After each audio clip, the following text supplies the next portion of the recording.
Hello, my people. Welcome back again. And today I'll be sharing how I made this deliciousness that you're seeing on the screen.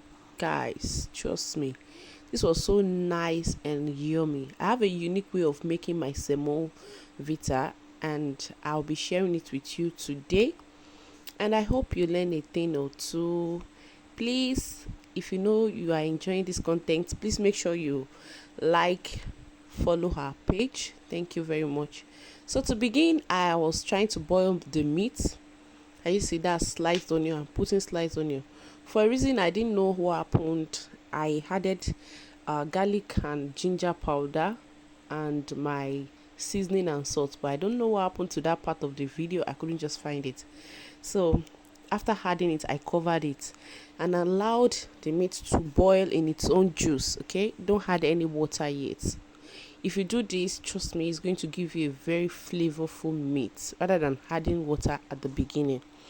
Okay, so after it has boiled for like I think 10 minutes or thereabouts, I added water to it. Can you see it's already generated its own water from the meat? Okay, that's going to give you a very flavorful meat if you follow this process. Okay, so now that's me adding the water to it and trying to taste it if it's okay. I covered it to boil properly. Okay, and while that is boiling, it's boiled and I drained it. Okay, I added that pot, that same pot, I added it back on the fire, and I poured palm oil, a little bit of palm oil in it, because I usually like mixing palm oil with vegetable oil while making my stew. Okay, so I want to shallow fry the meat. Okay, I like to just shallow fry it briefly in that same oil that I'm going to use to cook it. Okay, please, on low heat, on medium heat rather. So after that, after I finish frying the meat, you can see how it looks like, not too hard. I poured my pepper mix. I didn't show, this video is not about the pepper mix, so I didn't show how I prepped the pepper and the proportion to the tomatoes, bell peppers, and onions and garlic and whatever I used. So that's not the topic for today. So I poured the pepper in the pot because I had already parboiled boiled the pepper on its own before, you can see.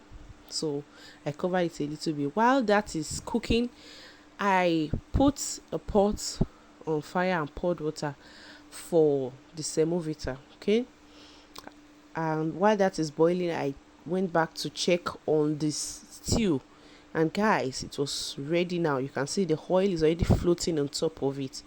It looks so good. You can see, look at the color it's giving. I like that color that it gives when you use palm oil and vegetable oil. Okay, here I'm trying to mix the semovita because this is my home method. This is how I make it.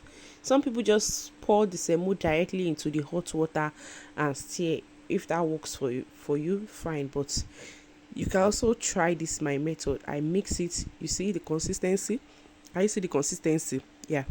So this is boiling water. I added a pinch of salt, just a pinch of salt into the boiling water. It's very very optional. Before you people will say um I'm not it's not okay. Okay, so it's very optional. And vegetable oil, that is the secret. If you add a little bit of vegetable oil in your semovita, you will really like it. It's going to come out very fluffy and it will be non-sticky. Do you get? You will love the texture. Okay, I left it to boil for a while. Can you see? Then I started pouring my semo and stirring it. Do not stuff it up with too much powder, semo powder. If you do that, it will be very hard and it will not be fluffy. Can you see the consistency?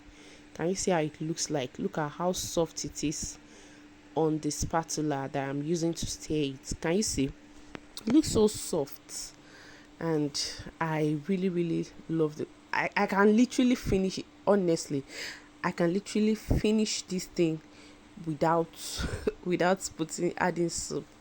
Okay, that's just in a lighter mode, but just to show you how fluffy it is.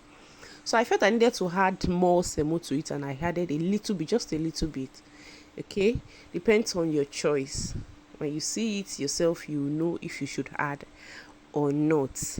Okay, this is me trying to stir and stir and stir. Can you see how smooth it is? So nice, and that's me stirring and stirring again. You need to stir very well so that you avoid lumps, because having lumps in your semo will be a total complete turn off for anyone who is going to be eating it. Okay, so at this point I added boiled water that I drained, that I removed earlier from the pot. So I added it back into it, just a little bit. If you add too much water, your semo will go bad though. Just add a little bit of water and cover it to boil. After then, I've opened it up and stirred it. You can see, oh my god, oh my god, oh my god, guys, this thing made sense. Like, I finished it within, I don't know, I loved it. And I paired mine with ewedu jute leaves, ewedu, that's what we call it here, and that stew that we made earlier.